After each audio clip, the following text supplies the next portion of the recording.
Okay, you guys, we've got a cool twist to the content that I'm usually putting out here. We've been talking a lot about queer affirming theology, talking around the gay conversation, LGBTQ plus people, their involvement with the church. We're going to go in a new direction today. We're going to address and open up the conversation of deconstruction. Specifically, I'm interviewing a guy named Tim Whitaker. He's the head of the New Evangelicals. They're predominantly known for their content on social media, namely TikTok and Instagram. Tim and I have become friends. I really like this guy. I love what he has to say. Super intrigued. Really respect the work he's doing. So I want to give you guys a couple disclaimers before we get into this interview. Tim is a lot more political than I ever am about anything I talk about, which I appreciate.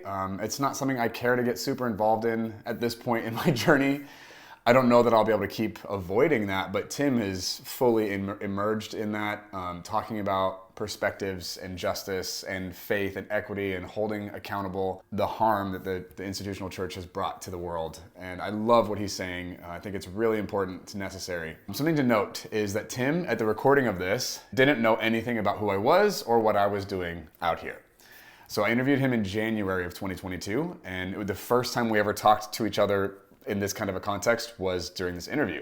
So I want you guys to understand, anything he says in this interview he's saying all this independent of anything that I've ever said. He didn't know me at the time of the recording of these interviews. So I'm very excited to share this with you, for you to get to hear from him. This is gonna open up and address a lot of other unspoken dynamics to the work that I've had to do and the process that I've been on that I think is important for every responsible, critical thinking follower of Jesus. This is important work that we all need to be doing, and Tim has some really good things to say on this conversation. I'm so excited for you guys to hear from him. Let's get into it.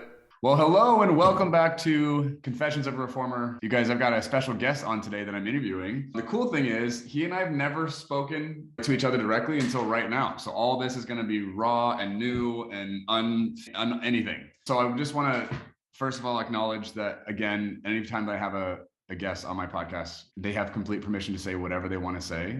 I'm not interested in censoring their opinions, their perspective, where they're coming from. You guys get to wrestle through, do you care? Do you like it? Are you offended? That's on you. You get to work that out. So Tim has complete permission to say whatever he wants to say today, and I'm not going to censor that. Well, let me start off by just saying your mustache is a thing to behold. Like I said before we started recording, I mean, it is beautiful. And your followers, I hope that they understand the work it takes and the genetics to grow such a full, beautiful mustache. So my hats are off to you, my friend.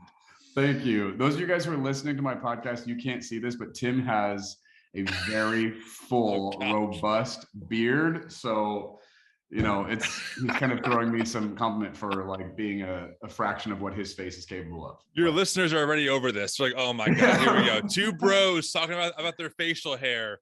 Well, so listen, Tim, you run under the handle on social media, the New Evangelicals, right? That's your brand or your company or your organization or whatever. So I wanted to just start off this conversation with, first of all, I know there's a lot more to you and everything that's involved. So I want to open this conversation with, what is the New Evangelicals?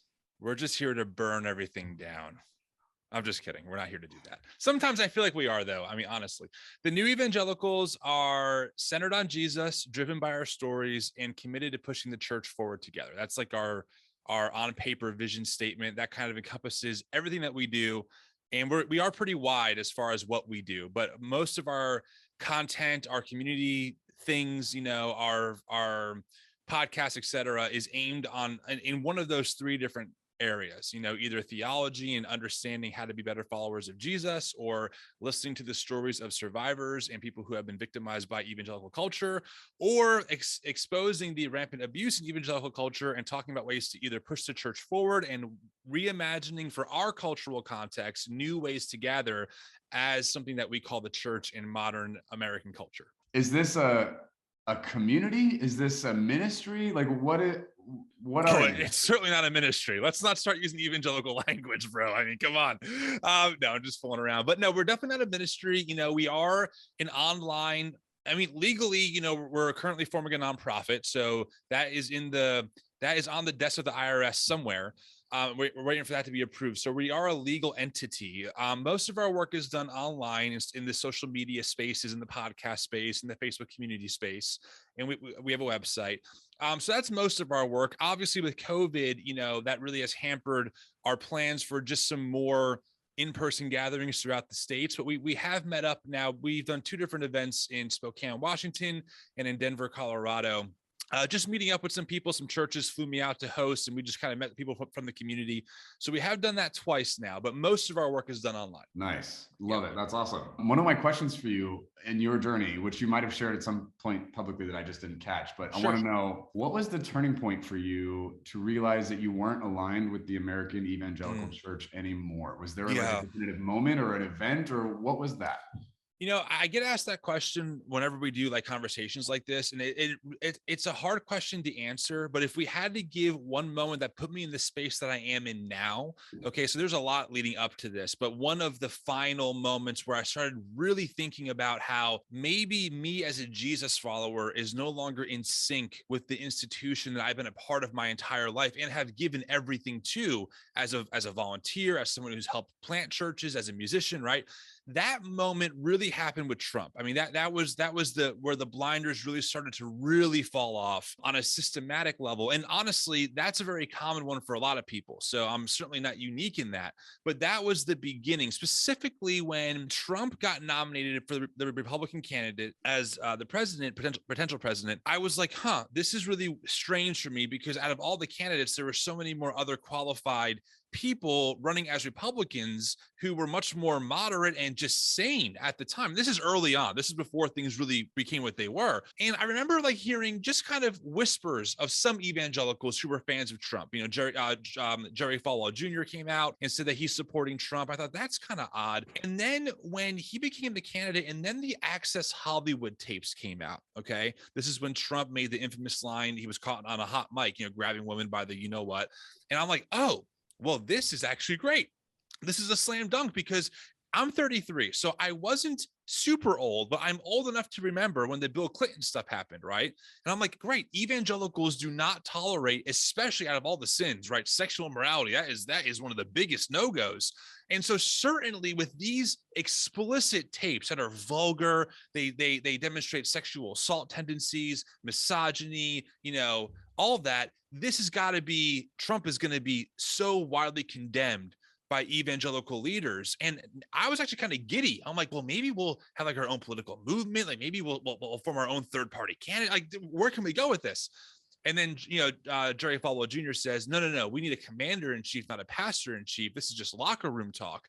And when he was widely supported by evangelicals, even in spite of that for me was the moment of, oh shit, something is way wrong, because the people who as a child taught me about sexual purity are telling me to vote for someone who embodies the complete opposite maritally, on the cover of Playboy, like all this stuff is right. It flies in the face of all I was taught. That was the moment where things started. That was the first major thread that led me to where I am today. Okay, cool. Thanks for sharing. Fascinating. So then as a follow-up to that train of thought, I'm curious. Yeah. Just because I also think there are people in my world and my audience who don't know you at all and have no idea where you're coming from, or the stances or views you have or whatever. So I'd love for them to get to hear more from you on what are some things that you critique against the American Evangelical Church that stick out as deal breakers for you. Some of them might be like, I don't love this, but some are like, no, we've crossed a line and this is unacceptable at this point. You're asking what are things now for me that are absolute deal breakers for the American Evangelical Church of being complicit in those systems? Yeah. Yeah. I mean, number one is queer inclusion. Now, okay. I didn't always see it that way. Obviously, I am a product of the Evangelical Church. I was brought up fundamentalist. I was homeschooled for 9 years, so I very much am a product of that world. But looking back and now knowing what I know, especially the more I read American history and seeing how white evangelicals defended Jim Crow laws, how they defended segregation, they're using the same exact arguments that they used then now to keep the queer folks out of the church. So you can literally just swap out the word black for queer, and it's the same argument. So for me, that is now a complete deal breaker on my end. I absolutely cannot tolerate anymore the dehumanization of the minority group that is the queer community in America. And also the church owes them not just an apology, but some serious repentance, because they have been completely complicit for a long time. I mean, this is going back to the 70s, the 80s, in their dehumanization and even some of their deaths, unfortunately. And the queer community is aware of that. And I'm becoming more aware of that. I'm still early on in my own journey, but it's just more and more evident to me how much we've dehumanized that people group and still continue to do so today. So that for me is number one right now. Okay, great. That's awesome. So we're going to keep going down that thread, but on that subject, I'm curious, what was the process for you of like becoming Because if you're coming from the evangelical space, Yeah. I'm assuming you had a pretty staunch view of the queer community for a long time. Yeah. What changed your mind there? Did Trump change your mind about that too? No, I've always, okay, so the way I kind of characterize my own journey is that I've always been someone who's taking what I've been taught seriously, right? So even my evangelical spaces, what are you taught? You love God above everything else. You love your neighbor as yourself. So I took those things seriously. So when I was 18, I worked at Starbucks for the first time. That was my first like real world, worldly job, quote unquote, right? I'm now out with other people who aren't Christians. And some of the people I worked with were gay. And that was my first interaction ever, and I didn't really know much about them. I wasn't part of the culture war. I was 17, I wasn't thinking in my head, but that was the beginning of like, okay, they're just normal human beings. And one of the people I stayed in touch with like via Facebook, where not that we talked directly, but we always like each other's statuses kind of thing, And one time he told me his story about how when he was 13 and he came out to his youth pastor at the time, his youth pastor called him an abomination and told him never to come back. And that like really stuck with me. I mean, I remember at like age 21, even though I wasn't theologically affirming, right? Something in my head, I was just weeping. I'm reading this story like through Facebook Messenger, just crying. And I'm like, that is just so horrible. Like something is wrong. Even though I didn't have words for it yet, I knew that like something isn't right. And I always couldn't get around the Bible though, right? Like, okay, I want to love these people, but the Bible, or like these certain passages and how I've been taught to understand them. I've always been empathetic, maybe not an ally. I wouldn't go that far, but at a minimum, I was empathetic, and I intentionally made friends with people in that community, trying to prove to them that not all Christians hate them, right? I was trying to be that change.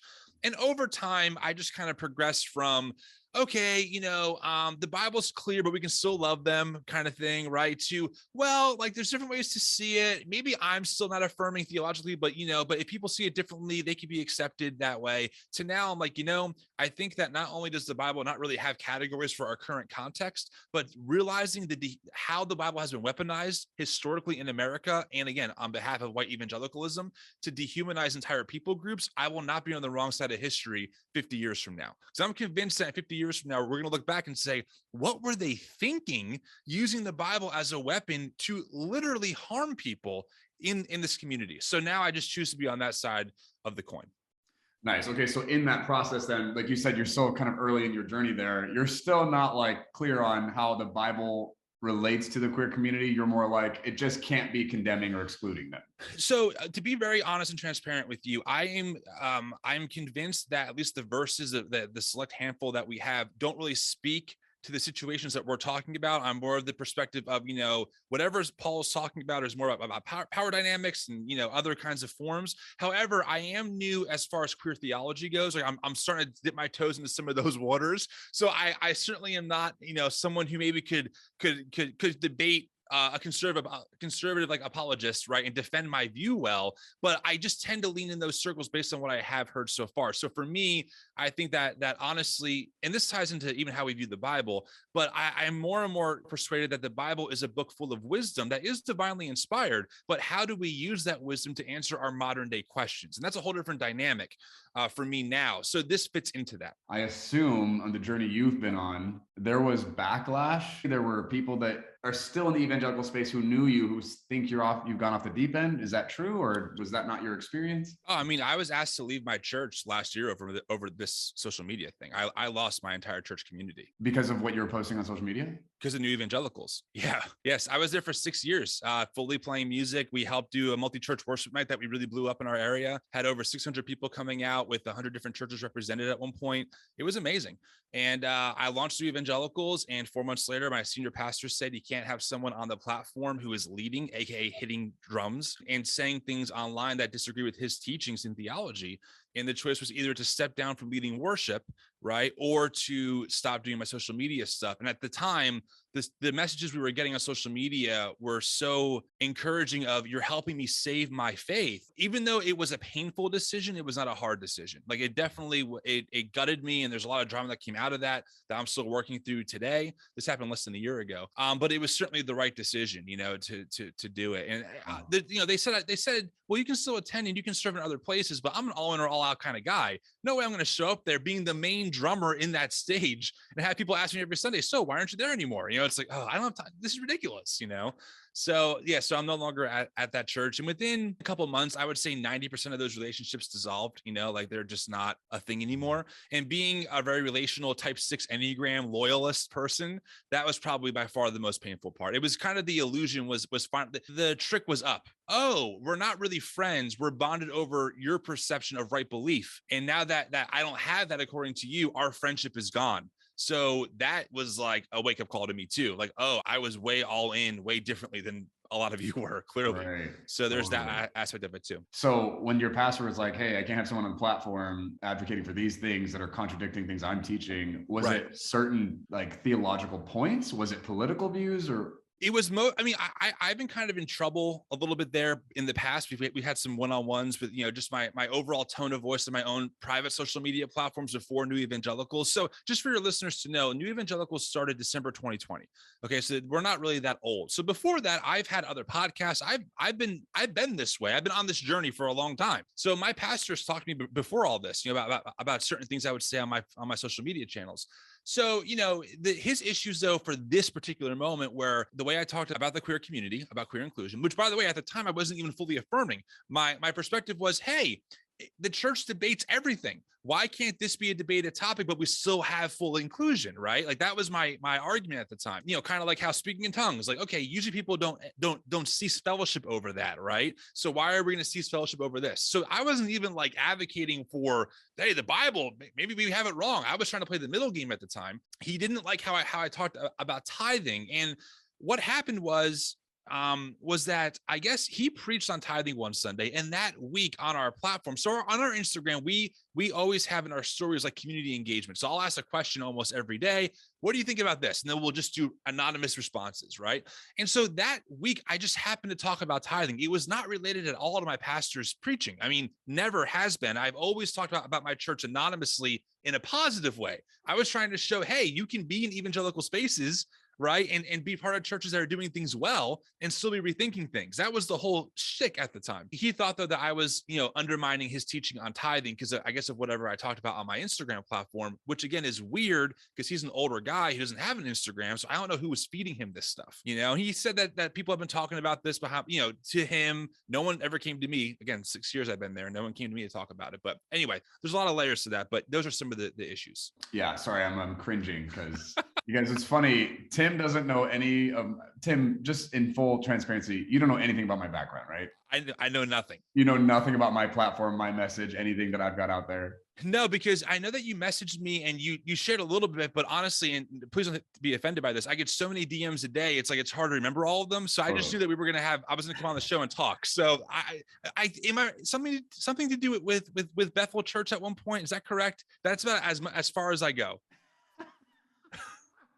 What? It's just I just want to say that on here because I feel like people who have been listening / following me and hearing what you're saying are like, oh, you're just picking people to say things you want them to say, and I'm like, we have not talked about this. No. You know what I mean? Like, am I that on the nose in this conversation? Yeah, it's awkward. Oh, it's awkward. That's why I felt compelled enough to need to say something because I'm like, you're saying things that I've said for a long time, and I'm just like, oh God, this is awful. It's awful. So yeah. But that's also part of why I appreciate what you're doing and the message you're putting out there and things you're addressing and the accountability you're calling into all this. Like, I'm like, this is so necessary and important. So I love, just for the record, I love what you do. I'm so glad. Thank you. It's an honor to have such a beautiful mustache man tell me that. I couldn't resist. I'm sorry. Thank you. Yeah. So I guess I want to go down the same road. So queer inclusion was one thing that was like a deal breaker in terms of you observing American Evangelical, the world. Yeah. What are some other like big ones like that? They were like deal breakers for you. Well, I think a deal breaker for me means like would I ever attend this church? That's like a deal breaker, right? And it's tough because there's a really weird line of how do you help progress, right? Maybe be in a place that maybe you don't see eye to eye on, but maybe you want to push them in that direction versus like, hey, if you don't see everything my way, I can't be a part of what you're doing. And it's a real murky situation. I don't claim to have any easy ways to define that because, like, for example, on queer inclusion, I see that as like a humanization issue, right? I'm not going to treat some people less than others, right? But on issues of maybe certain doctrines or even certain systems, how a church organizes, well, maybe I find the CEO top-down, model really problematic. Would I ever not be part of a church that had that format if they wanted to flex things out and change? Maybe not. It would have to fit correctly, you know? But I think another one for me that is a deal breaker would be people who are not open to exploring their own racial prejudice in history that relates to the evangelical American church historically. There seems to be a real big, color blindness push right now in many of these mainline evangelical churches. And honestly, when you start reading, and I am not an academic, for your audience to know, I have some college under my belt, okay? I'm not some guy with a PhD or even a bachelor's degree. But when you just start reading basic history books by these academics and they start explaining to you, how even color blindness was a tool of segregation, white evangelicalism to hide, certain prejudices, all of a sudden everything starts making a lot more sense. And I could not be part of a church that was not willing to have those tough conversations and willing to make the change, not just the public or verbal tokenizing, but the actual systemic. We have to reevaluate how we organize and who's leading what based on the reality of the deep history of racism in the church. Perhaps right now for me, that's maybe all I'm seeing. Like every time, so I have a podcast too, right? And I interview a lot of just people. I mean, all kinds of academics and all kinds of people, everyone from Kristen Dumais, who wrote Jesus and John Wayne, to Russell Moore. I've had them both on the show, and honestly, even for both of them and others, you're like a couple of degrees away from racism. Like everything we talk about comes back to the threat of racism in America historically, how some are reaping the benefits still, and how some are still suffering the consequences still. And so for me, that is becoming more and more like the umbrella that I'm understanding that we're all kind of under.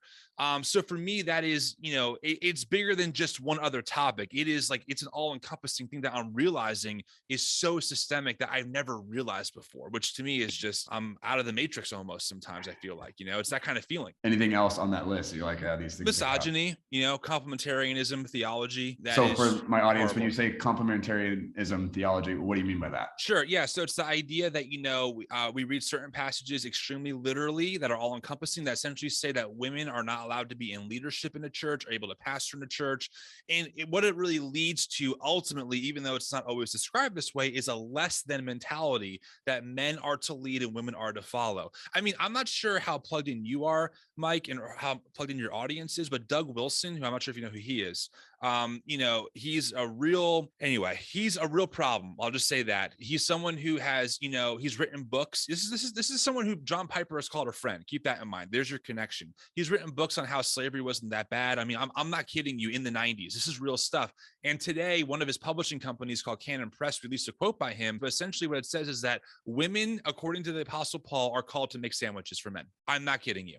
So this stuff is rampant in these evangelical spaces, and that's a very blunt way of putting it. But that ideology is in other spaces more subvertly, but it still leads to that idea, right? Women are to love their husbands, women are to follow their husbands, and men are to lead well. So that idea for me at this point is totally a non-negotiable. It's bullshit. It needs to go. Again, weaponizing of the Bible, certain passages, to oppress another group at the benefit of another group. That's what it comes down to. Love it. Okay, so queer inclusion, racial equity, misogyny, anything else? Feels like a big one for you on that list. I think one last one I might say, because I'm really off the fly here, right?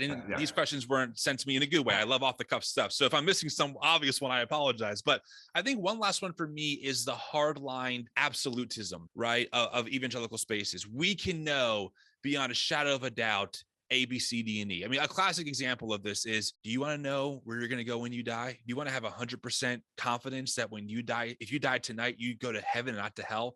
That kind of absolutism to me is so misguided in evangelical spaces. And it really, more than just not being aware of other religions, it's not even aware of its own tradition. I mean, really, the Christian tradition is wide, it's deep, it's complicated, with major theologians having perspectives on all kinds of issues related to the Christian tradition. So the fact that we have a very hard-lined absolutist mentality, specifically in American evangelical spaces, of this, the Bible is clear. If you don't pray a prayer, you're going to burn in hell forever. That is not the overall consensus in even Christianity historically, let alone, out of the whole world. So I think the absolutism mentality of we're right, everyone else is wrong would be another one for me. Brilliant. Okay. And by the way, I'm not asking you to see if you check off things I'm hoping or waiting for you to say. I'm more just wanted to give you space to, Thank share you. the things that you are noticing, looking at, working toward. Okay. So we've got queer inclusion, racial equality, misogyny, absolutism. Yeah. Anything else you want to put on that list? I think that's it for now. Those are some pretty big ones. Great. Yeah, totally. For sure. So I guess another broad question I want to ask you, just in terms of those things being on the table and you coming in with, your critique and pulling this stuff apart. Yeah. What do you feel like the goal of the New Evangelicals work is? Like, what are you guys trying to accomplish, or what kind of effect would you like to have? I mean, it's tough because I naturally am a very broad person. I don't like being confined, right, to one specific thing. If you couldn't tell by now, right? I mean, it's just kind of who I am. And it depends on what part you're talking about. Like, for instance, we do Zoom groups every Monday of all different kinds. We do a Theology 101 Zoom group where we tackle some theological topic. We do a conversation circle Zoom group where people can actually talk and just engage with each other.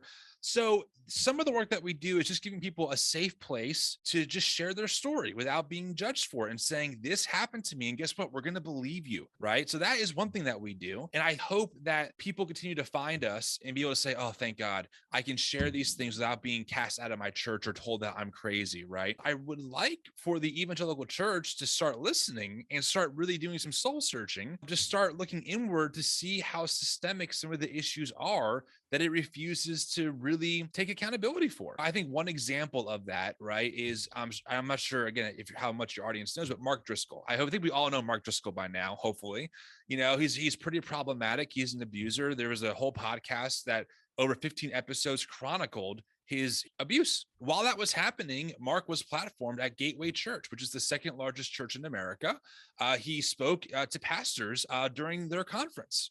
Right? It's like, that is ridiculous that a church, while this is all publicly coming out, would do this. So we wrote them a letter. We demanded accountability. We did our best. I mean, we don't have a lot of power. We're just a social media conglomerate, but that kind of stuff to me is important. That people like the Mars Hills or people like the Gateways know we're watching you, and we're not going to not make a stink whenever you do this shit, because it is shit. I mean, what Mark Driscoll's doing is harmful. It is hurting people, and he's making a lot of money still doing it, including leading a marriage conference coming up. As we're recording this in January, so I think in March he's leading a marriage conference. So I think that's another thing of what we're trying to do, trying to bring awareness that, hey, the smoke and mirrors that you see on Sunday morning, right, the production, right, that is not the core of what's going on. That is the veneer. And underneath this is some pretty toxic systems that keep some people in power at the expense of others. And so we're trying to expose some of that too. So those are just a few things. Again, they're broad, but we're trying to kind of hit this from all angles. I think it's important to mention that, I'm sure that at some point the word deconstruction is going to come up, and certainly we're not claiming to be the people who are gatekeeping that. What we are here to do is for people who want to hang on to some form of Jesus, right? And I get why people don't. So I'm not saying you have to, but for those who want to, we're trying to offer better ways to dive into the robust Christian tradition that is there, that is not white evangelicalism in America. So that's very important of what we're trying to do, right? Is to give people better, I would argue, more faithful frameworks of being a committed Jesus follower that is not part of the Christian nationalist, misogynistic, homophobic, whatever, white evangelical spaces that a lot of us grew up in. Love it. Okay, listen, you brought up the word deconstruction. I didn't do that. I know. I'll take it on the chin. You did this.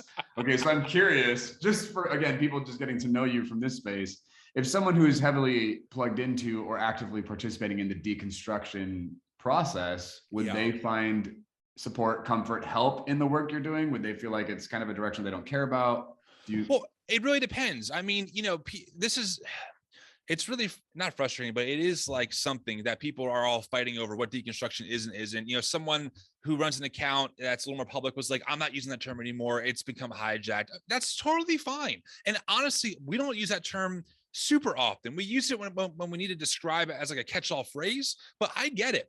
Deconstruction is not a movement. It is an explosion. Okay. A grenade was thrown and now there's people going in all different directions. Okay. And we are going in one direction for sure. But we realize that in this space, people are going in different directions and we applaud them and we say, go for it, and we're not here to encroach on your space or tell you what you're doing right or wrong. We're here to cheer you on and say, we get it.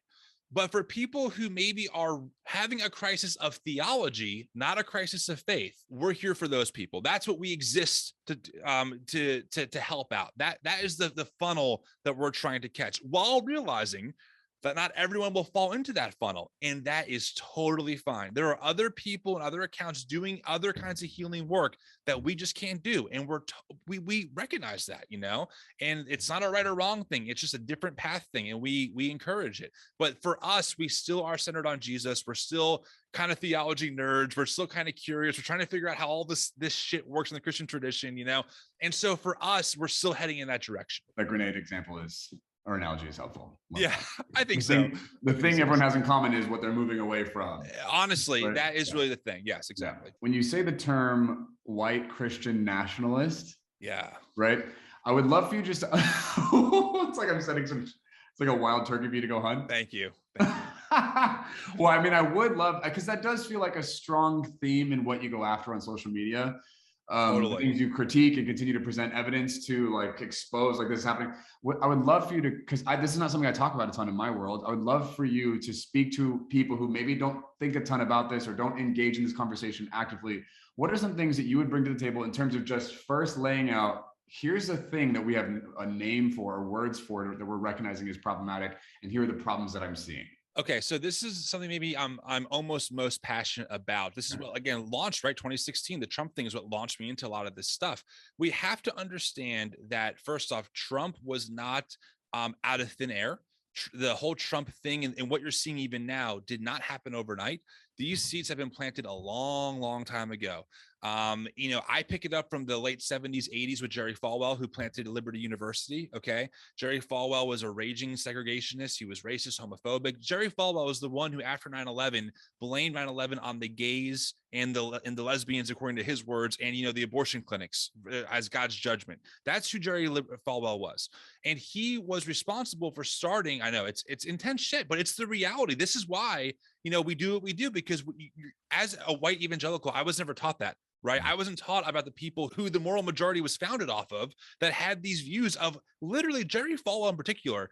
When Brown v. Board was decided and segregation was outlawed, so to speak, right, and they were going to start school integration, Jerry Falwell had a sermon, God or Brown v. Board, which do you choose? And his argument, there's a quote in the sermon, it's widely circulated. He said, if the judges knew about God's decreed law, they would never have voted in favor of desegregation. The races should stay separate. This is how the moral majority was formed. It was not over abortion rights. Okay, it was founded over school segregation. And we can spend a whole hour just unpacking all of that shit, because it's crazy.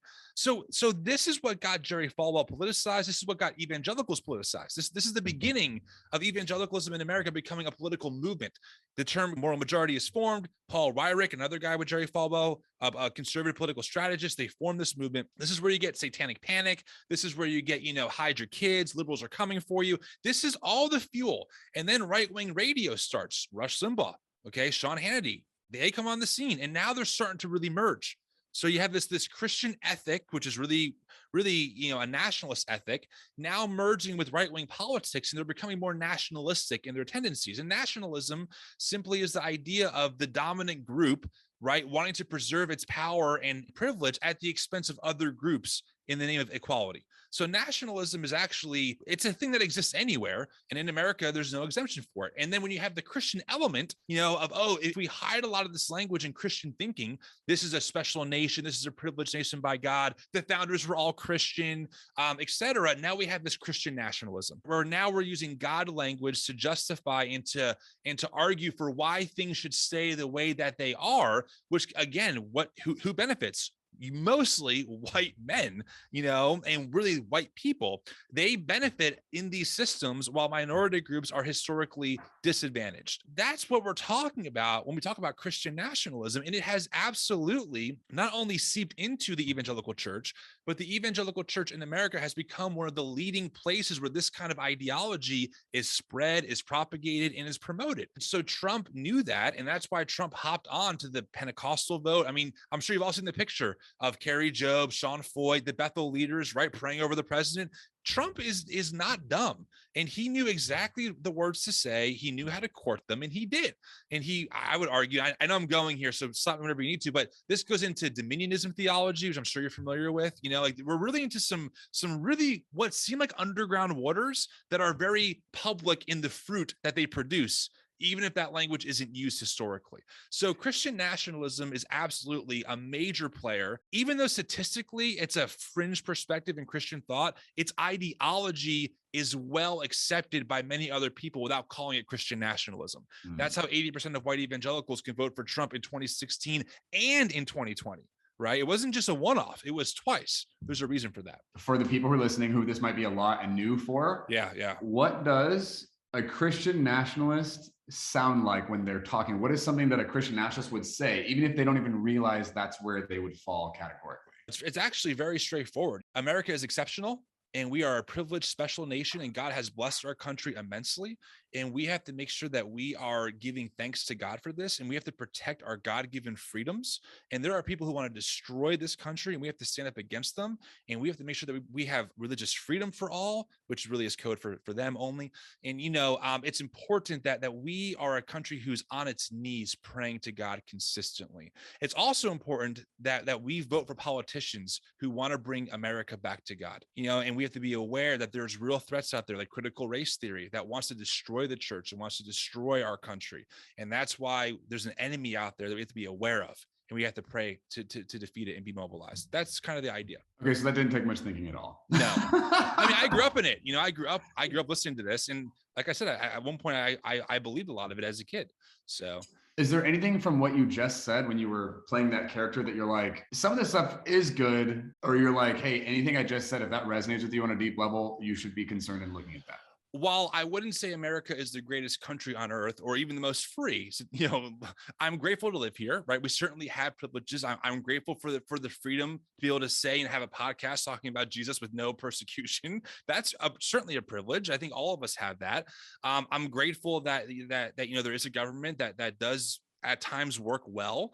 I'm grateful for this stuff. I don't think it's wrong to say that I enjoy living in a country, right? Or that I'm proud to be an American. I don't think that that's a bad thing.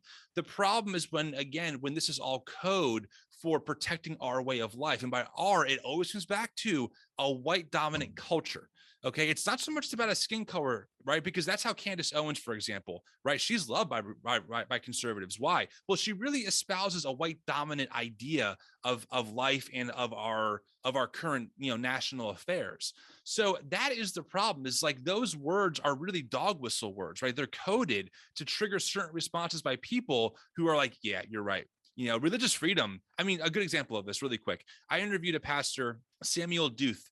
He's part of Awakened Church in San Diego. This church is way out there. They've had Charlie Kirk, Candace Owens has spoken there. Like they're way out there.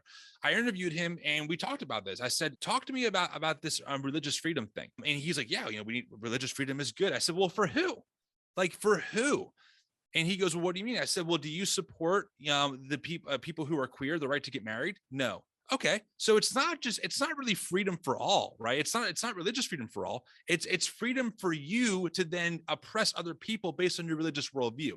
That's how this works. So whenever you hear terms like religious freedom or even freedom from people in those perspectives, it's code words for our freedom at the expense of your freedom. Okay, so that concludes part 1 of this 3-part series I'm doing with Tim. Isn't he awesome? Just really thankful for his voice and the work that he's doing, the perspective that he has, the willingness to just jump in, because it's such a mess out there. For those of you who are deconstructing and who do recognize a huge need for yourself and for the environment that you've been a part of to have to do the work of pulling these things apart and holding your beliefs and ideologies accountable to the gospel and to the nature and heart of God. I want to let you guys know about the deconstruction space over here at Numa. I lead a space called Ashes. So every week we meet in a live Zoom call and we are working through deconstructive ideas, ways that we have had to hold accountable the things that we were indoctrinated with growing up that we actually don't align with anymore. We've recognized there's actually a lot of other things that were embedded into the religious upbringings that we had that we need to repent from. We need to hold accountable. We need to change our attitudes and beliefs about where these ideas came from and return to the Bible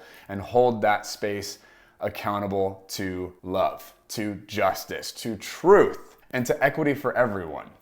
So if that's something that you have a value for, that you need help with, that you'd like to do with a group of people, I'm going to provide a link below for you to apply for the group. I will warn you, it's not for the faint of heart. If you're just like dipping your toe, it's not the group for you. If you're ready to throw down and just really face those scary questions that you've been avoiding, this is the place for you. So if that's something you're interested in, please check that link below. As well, I've provided all of Tim's handles, ways you can get a hold of the New Evangelicals and access their content. I would highly encourage you guys to follow them and everything they're doing and just listen to what they have to say. Just start exposing yourself to this conversation. So important. All right, we'll see you guys next time.